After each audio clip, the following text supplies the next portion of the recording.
नमस्कार, मैं हूं सिमरनजीत सिंह और आप देख रहे हैं मनी सेंट्रल, वो शो जहां पैसों की हर बात होती है साफ, सरल और सटीक अंदाज में। यहां हम सिर्फ खबरें आपको बताते नहीं हैं, बल्कि उन्हें डिकोड करते हैं ताकि आप समझ सकें कि सरकार की पॉलिसीज, शेयर बाजार की हलचल और इकोनॉमी से जुड़े फैसले आपकी जेब और निवेश पर कैसे असर डालते हैं। हमारी कोशिश रहती है कि हर कॉम्प्लेक्स इकोनॉमिक इश्यूज यानी कि जो जटिल आर्थिक मुद्दे होते हैं उन्हें इस तरीके से समझाया जाए कि आम आदमी को भी आसानी से समझ आ सकें।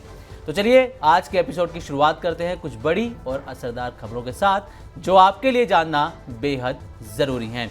इन खबरों पर डिटेल में बातचीत करने के लिए हमारे साथ हैं वरिष्ठ आर्थिक पत्रकार Praveen Sharma sir. Money central में आपका बहुत बहुत स्वागत है। धन्यवाद सिमरनजीत। चलिए, तो मनी सेंट्रल की आज की शुरुआत होगी सरकार के एक बड़े फैसले से, जिसके तहत अब देश में बड़े और मजबूत बैंक बनाने की तैयारी की जा रही है ताकि इंटरनेशनल बैंक्स को कंपटीशन दिया जा सके। साथ ही छोटे बैंक्स का क्या होगा, इस बारे में भी डिटेल में बातचीत करेंगे। इसके बाद बात करेंगे यूनिफाइड पेंशन स्कीम यानी कि यूपीएस के नियमों को लेकर आए एक नए अपडेट पर, जिसके तहत अगर कोई सरकारी कर्मचारी इस नई पेंशन स्कीम में शामिल है और वो खुद रिजाइन देता है तो उसे पेंशन का गारंटीड हिस्सा नहीं मिलेगा।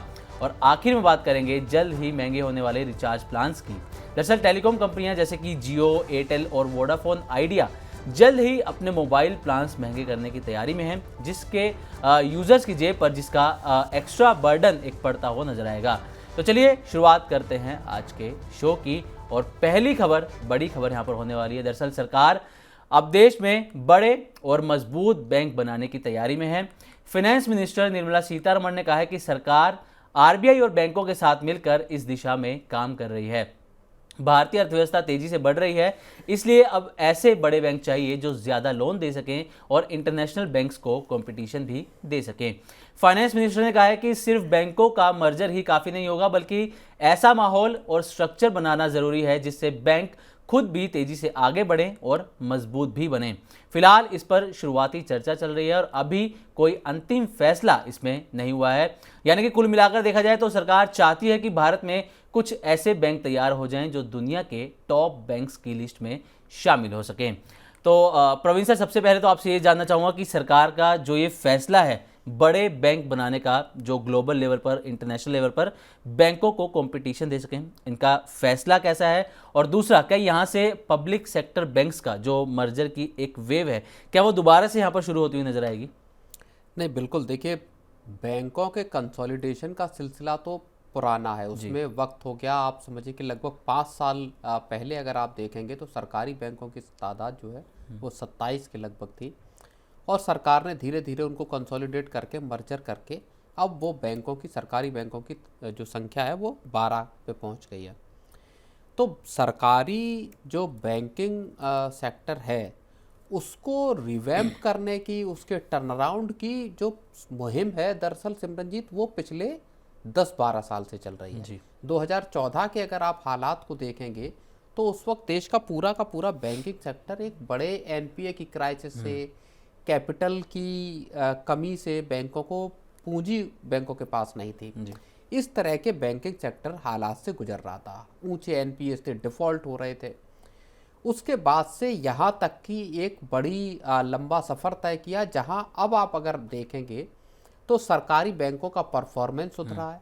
सरकारी बैंक प्राइवेट बैंकों से compete करते हुए दिखाई देते, चाहे डिजिटली हो, चाहे आप ब्रांच लेवल पे फिजिकल जो ब्रांचेस हैं उनको उसको देखेंगे। तो सरकार ने एक बड़ा कदम उठाया और उसी में अब जो बैंकों का कंसोलिडेशन है उसकी प्रक्रिया को अगले लेवल पर सरकार ले जाना चाहती है। अब 2 तरीके से इसमें काम करने की सरकार की मंशा है। पहला है तरीका मर्जर का, जिसमें सरकार मर्जर करना चाहती बैंकों का। छोटे छोटे बैंक, अब हो ये रहा था कि जो पिछले तमाम वर्षों से, आज़ादी के बाद से देखेंगे तो छोटे छोटे तमाम बैंक सरकारी सेक्टर में ही मौजूद थे। बड़ी दिक्कत ये हो रही थी कि आरबीआई को एक एक बैंक पर अपनी मॉनिटरी वो है, मॉनिटरिंग जो है वो करनी पड़ती थी। रेगुलेशंस थे, बैंकों के स्लिपेज थे, एनपीएस को लेके थे।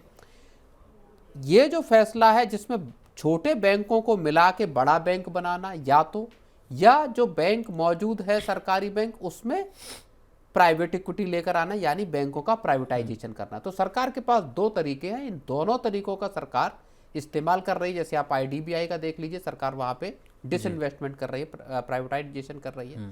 बाकी छोटे बैंक हैं, कैनरा बैंक हो गया, इस तरह के, इनको मर्जर करने की का प्लान है। इसके जरिए जब बड़े बैंक देश में क्रिएट होंगे तो उनकी रेगुलेटरी, उनका जो आरबीआई का जो रेगुलेटरी एक तरह से कहें कि जो फिक्र है वो कम होगी, बर्डन कम होगा, और ये बैंक ज़्यादा बेहतर तरीके से देश के पूरे उसको सुलझा पाएंगे, लोगों की जो चीज़ें हैं। इसी सिलसिले में जो वित्त मंत्री हैं उन्होंने पहले भी बोला कि जो सरकारी बैंकों का अगर हम प्राइवेटाइजेशन करते हैं तो एक चिंता इस बात की पैदा हुई थी कि बैंक फिर फाइनेंशियल इंक्लूजन, यानी रूरल इलाकों में बैंक्स खोलना, ये सब इस काम को नहीं करेंगे। छोटे बैंक है तो वो कहीं पे भी खोल ले रहे हैं। तो उन्होंने कहा कि इसका फाइनेंशियल इंक्लूजन पे कोई असर पड़ेगा नहीं। ठीक है सर, अभी आपने ग्रामीण इलाकों की बात करी, तो जो सरकार का प्लान है मेगा बैंक्स बनाने का, जैसे एसबीआई की तरह ही और बड़े बैंक बनाने का सरकार का प्लान है, तो क्या इससे जो छोटे और जो ग्रामीण इलाके हैं वो बैंकिंग सेक्टर से दूर होने का डर तो नहीं है इससे? एग्जैक्टली यही जो डर है वो एक बताया गया। और जब आप देखते हैं इस चीज़ को तो आपके अंदर एक अगर आप पूरा मर्जर की उसको देखेंगे या बड़े बैंक बनाने की प्रक्रिया है, उसमें इस बात का एक चिंता जरूर जाहिर होती है कि जब आपके पास एक बड़ा सेटअप है तो आप छोटे इलाकों में क्यों जाएंगे जी। तो ये इसी चिंता का जो निदान है वो वित्त मंत्री ने करने की कोशिश की, जब उन्होंने कहा कि अगर हम बैंकों को का प्राइवेटाइजेशन करते हैं या बैंकों को अगर हम मर्जर करते, बड़े बैंक बनाते, तो उससे फाइनेंशियल इंक्लूजन का खतरा पैदा नहीं होगा। लेकिन देखिए सिमरनजीत, सरकार इस वक्त और बहुत बड़े लेवल पे काम कर रही है, जिसमें एक बड़ा पार्ट ये है कि जो सरकारी बैंक्स हैं उनमें किस तरह से विदेशी स्टेक जी आ सके, किस तरह से विदेशी कैपिटल आ सकती है। सरकार का इरादा जो फॉरेन इन्वेस्टमेंट है सरकारी बैंकों में हासिल करने का, उसका है, और उसके लिए सरकार 49% का एक जो है दरवाजा खोल सकती है, यानी किसी बैंक में 49% स्टेक कोई विदेशी एंटिटी, विदेशी वेल्थ फंड या इस तरह की जी एफडीआई लिमिट इंक्रीज करने की जो बात अभी 20% का है, तो ये डबल से भी ज़्यादा बढ़ाने का सरकार का एक प्लान है। लेकिन वो वित्त मंत्री ने ऐसा खुद कहा है कि वो इसको नियम को लाने से पहले बहुत सारा होमवर्क करना जरूरी है। अब इससे क्या है कि एसबीआई या ऐसे जो बड़े बैंक क्रिएट होंगे इनको सरकार ग्लोबल लेवल पे ले जाना चाहती है। सरकार की मंशा है कम से कम जो 20 जो टॉप 20 जो बैंक हैं उसमें भारत के कम से कम 2 बैंक जो है वो शुमार जरूर हो। तो एक बड़ा प्लान है जिस पे सरकार इस वक्त काम कर रही है। पूरी दुनिया का जो फाइनेंशियल सेटअप है, और इस बात को खुद जो है आरबीआई गवर्नर भी कहते हैं कि 10 ट्रिलियन की इकॉनमी अगर आपकी बनने की, अगर आप जो एक एस्पिरेशन लेके चल रहे हैं, उसमें बड़े बैंकों का होना देश के लिए बहुत ज़रूरी है। बिल्कुल ठीक है सर, अभी आपने जैसा जिक्र किया यहाँ पर कि एफडीआई लिमिट बढ़ाने की जो बातचीत चल रही 49% तक, एसबीआई के जो चेयरमैन हैं सीएस शेट्टी साहब, उन्होंने भी इसका जिक्र किया है। हाल ही में कल की खबर है, उन्होंने भी कहा है कि जो पीएसयू बैंक्स है इसके अंदर जो लिमिट है 20% की वो बहुत कम है। इससे क्या है कि जो इनकी वैल्यूएशन है वो नहीं बढ़ पा रही है, बैंक्स ज़्यादा ग्रो नहीं कर पा रहे हैं। बिल्कुल। तो अगर ये लिमिट बढ़ जाती है और जो सरकार का प्लान है मेगा बैंक्स का, तो इससे जो पीएसयू बैंक्स हैं उनको सर कितना फ़ायदा होगा, खासकर जो फॉरेन इन्वेस्टमेंट की हम बात करें, तो क्या इससे जो एफआईआईज हैं क्या उनका और भरोसा यहाँ पर बढ़ता हुआ नजर आएगा? बिल्कुल, देखिए, और सबसे पहला असर जो दिखाई देगा वो बैंकों की एफिशिएंसी पे दिखाई देगा। अगर आपके पास 49% के स्टेक का विदेशी इन्वेस्टर्स को देने की अगर आपका रास्ता खुलता है, तो बैंकों को अपने कॉरपोरेट गवर्नेंस को भी बेहतर करना पड़ेगा। बैंकों को अपना पूरा कामकाज का तौर तरीका, अभी भी वैसे तो बहुत सुधार हुआ है लेकिन अभी भी सरकारी बैंक और प्राइवेट बैंकों में कुछ अंतर दिखाई देता है, जहां ढुलमुल रवैया कई बार नजर आता है। जब विदेशी पूंजी आएगी, जब कैप बढ़ेगा, जो इन्वेस्टमेंट की लिमिट बढ़ेगी, तो उसके साथ एफिशिएंसी भी आएगी और इसके साथ फिर ग्रोथ के नए मौके भी खुलते हुए दिखाई देंगे। सिमरनजीत, ठीक है सर, चलिए तो अब देखना होगा कि सरकार का जो ये प्लान है वो कितने समय में सरकार कामयाब हो पाती है और कहाँ तक इस प्लान को ले जा पाती है, कितने समय के अंदर। तो चलिए अब बढ़ते हैं अगली खबर की तरफ। अगली खबर भी यहाँ पर बड़ी होने वाली है, जो कि यूपीएस से यहाँ पर जुड़ी हुई है। खबर यह है कि सरकार ने यूनिफाइड पेंशन स्कीम यानी कि यूपीएस के नियमों को लेकर एक नया अपडेट दिया है। अगर कोई सरकारी कर्मचारी इस नई पेंशन स्कीम यानी कि यूपीएस में शामिल है और वो खुद से रिजाइन देता है तो उसे पेंशन का जो गारंटीड हिस्सा है वो नहीं मिलेगा, यानी कि उसे हर महीने मिलने वाली तय पेंशन की सुविधा खत्म कर दी जाएगी। लेकिन एक अच्छी बात यह है कि कर्मचारी को अब तक जितना पैसा उसकी पेंशन में जमा हुआ है, जितना उसने सर्विस की है, उसका पैसा जमा हुआ है, वो पूरा का पूरा लमसम के तौर पर वापस कर दिया जाएगा। यह रकम नौकरी छोड़ने के 90 दिन के भीतर सरकार की देने की प्लानिंग है। अगर 90 दिनों में कर्मचारी की डेथ हो जाती है, मौत हो जाती है, तो वो पैसा उसके परिवार या फिर नॉमिनी को दिया जाएगा। लेकिन याद रहे, यूपीएस स्कीम 1 अप्रैल 2025 से लागू हुई है और इसे सरकार ने पुराने पेंशन सिस्टम यानी कि ओपीएस और एनपीएस का मिला जुला एक बेहतर वर्जन भी यहाँ पर बताया था। तो सर, जैसा कि यहाँ पर ये कहा गया था कि जो यूपीएस है इसको कहा गया था कि ये बेटर वर्जन है और एक फ्लेक्सिबिलिटी इसके अंदर मिलती है। तो क्या ओपीएस और एनपीएस के बीच बैलेंस स्कीम कहा गया था इसको पहले, लेकिन क्या जो ये नए नियम सरकार की तरफ से आए हैं कि अगर खुद कोई रिजाइन देता है तो उसको हर महीने पेंशन नहीं मिलेगी, एक लमसम पैसा मिल जाएगा, तो क्या ये इससे फ्लेक्सिबिलिटी जो इसकी कहा गया था शुरुआत में उसको खत्म कर देता है? नहीं, देखिए 30 नवंबर लास्ट डेट है यूपीएस में एनरोल करने की केंद्र सरकार के कर्मचारियों की। उसके पहले सरकार बहुत सारी चीज़ें जो पेंशन से जुड़ी हैं उसमें क्लैरिटी लेकर आना चाहती है। आपने देखा होगा पिछले 2-3 महीने में सरकार ने तमाम नियमों में बहुत सारी उदार जो लिबरल भी किया इसमें यूपीएस के तहत। अब जो नया क्लैरिफिकेशन एक आया है उसमें जो department of pension and pensioners welfare है उसने कुछ शर्तों को लिखा और सीधे तौर पर अगर आप समझें कि अगर आपने नौकरी छोड़ी तो पक्की पेंशन आपकी गई। ये इस तरह का एक जो क्लैरिफिकेशन है वो आया है। उसमें सर्टेन कंडीशंस जो है वो दी गई हैं कि किन किन परिस्थितियों में ऐसा होगा अगर आप नौकरी छोड़ते हैं और जो अथॉरिटी है, सक्षम अथॉरिटी है आपके ऊपर, वो अगर आपका जो इस्तीफा है उसको विड्रॉ करने का परमिशन नहीं देती है तो आप अपनी पेंशन से हाथ धो बैठेंगे। ओके। इसमें 20 साल की नौकरी, 3 महीने का नोटिस पीरियड, इनको अनिवार्य बताया गया है। अगर ये शर्तें फुलफिल नहीं होती तो फिर आपको आपकी पेंशन जा सकती है। लेकिन जो बात आप कह रहे हैं कि ठीक है भले पेंशन जाए लेकिन जो पेंशन की वेल्थ है वो पूरी की पूरी आपको एक मुश्त पैसा आपको मिल जाएगा। तो ये एक बड़ा क्लैरिफिकेशन है और ख़ास तौर पर ऐसे वक्त पे आया है जबकि अब नवंबर चल रहा है और 30 नवंबर तक की लास्ट डेट है जब ये तय हो जाएगा कि आखिर यूपीएस को ऑप्ट करने वालों की तादाद कितनी है। अभी अक्टूबर तक का अगर हम डेटा देखें तो 1 लाख कुछ हजार लोगों ने ही इसको ऑप्ट किया है। तो रिस्पॉन्स जो है वो फिलहाल अभी जो ठंडा रिस्पॉन्स मिल रहा है। ठीक है सर, तो क्या सरकार का जो ये फैसला है वो इसके लिए कि लोग लंबे समय तक नौकरी में टिके रहें, पूरी रिटायरमेंट एज पूरी करके जाएं? नहीं, बिल्कुल। जो पक्की पेंशन का है उसमें सरकार ने जब यूपीएस को लाए और उसके बाद पहले 25 साल था उसको घटा के फिर 20 साल किया, तो उसके 20 साल के बाद जब आप जॉब छोड़ रहे हैं तो वहाँ से आपको फिर प्रो रेटा बेसिस पे, मान लीजिए 25 से पहले आपने छोड़ी तो वो फिर प्रो रेटा बेसिस पे आपको पेंशन मिलेगी। तो एक तरह से सरकार का कहना यह है जो 3 महीने का नोटिस पीरियड भी सर्व करने की बात है, अगर आप छोड़ रहे हैं उस स्थिति में भी आपको 3 महीने का नोटिस सर्व करना है ताकि जो सरकारी कामकाज है उसमें किसी तरह की दिक्कत ना आए। तो ये सरकार की मंशा यहाँ दिखाई देती है। ठीक है सर, तो एक सवाल मेरा ये भी रहेगा सर आपसे कि क्या इसके ज़रिए सरकार जो पेंशन का वित्तीय बोझ है क्या उसको भी कम करना चाहती है? ये भी सरकार की प्लानिंग है? नहीं, देखिए मैं आपको बताऊं बहुत कम जो कर्मचारी हैं वो दरअसल अब इस स्कीम के तहत, और इसमें वो कर्मचारी शामिल होंगे जो एनपीएस के तहत यूपीएस में आए हैं जी। तो इन ऐसे कर्मचारी बहुत कम लोग ऐसे होंगे जो मिड वे में नौकरी को छोड़ते हैं, लेकिन क्लैरिफिकेशन सरकार ने उसी हिसाब से दे दिया है ताकि किसी तरह का कन्फ्यूजन ना रहे और लोगों को, जो लोग ऑप्ट करना चाहते हैं, तो अब भी लगभग आप ये मानकर चलिए कि 20-22 दिन का वक्त अभी भी है, इतने बीच में लोगों के पास बिल्कुल तस्वीर साफ रहे।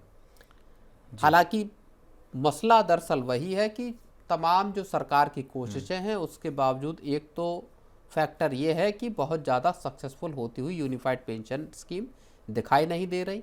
दूसरी और बहुत महत्वपूर्ण बात यह है कि सरकार के तमाम इस बात के बयानों और इस चीज़ को बार बार रेखांकित करने के बावजूद कि पुरानी पेंशन नहीं आएगी, जो कर्मचारियों के संगठन हैं वो आंदोलन के लिए तैयार खड़े हैं। 9 नवंबर को यानी रविवार को एक बड़ा धरना प्रदर्शन होने वाला है दिल्ली में, तो उसको लेके तैयारियां कर रहे हैं। तो ओवरऑल ये है कि पुरानी पेंशन को लेके कर्मचारी अड़े हुए हैं और सरकार जो है वो अलग अलग मंचों से इस चीज़ के लिए इनकार कर रहे हैं कि साहब जो है वो यही है, चाहे यूपीएस में आ जाइए, चाहे एनपीएस में रहिए, चाहे यूपीएस में आ जाइए और एक बार one time one way switch आप एनपीएस में कर सकते हैं कि ठीक है आपको लग रहा है कि मुझे यूपीएस में आए, मुझे वो फ़ायदा नहीं मिल रहा, तो आप वापस चले जाइए एनपीएस में। 14% के रिटर्न के साथ, आपको ब्याज के साथ आपका पूरा पैसा एनपीएस में शिफ्ट कर दिया जाएगा।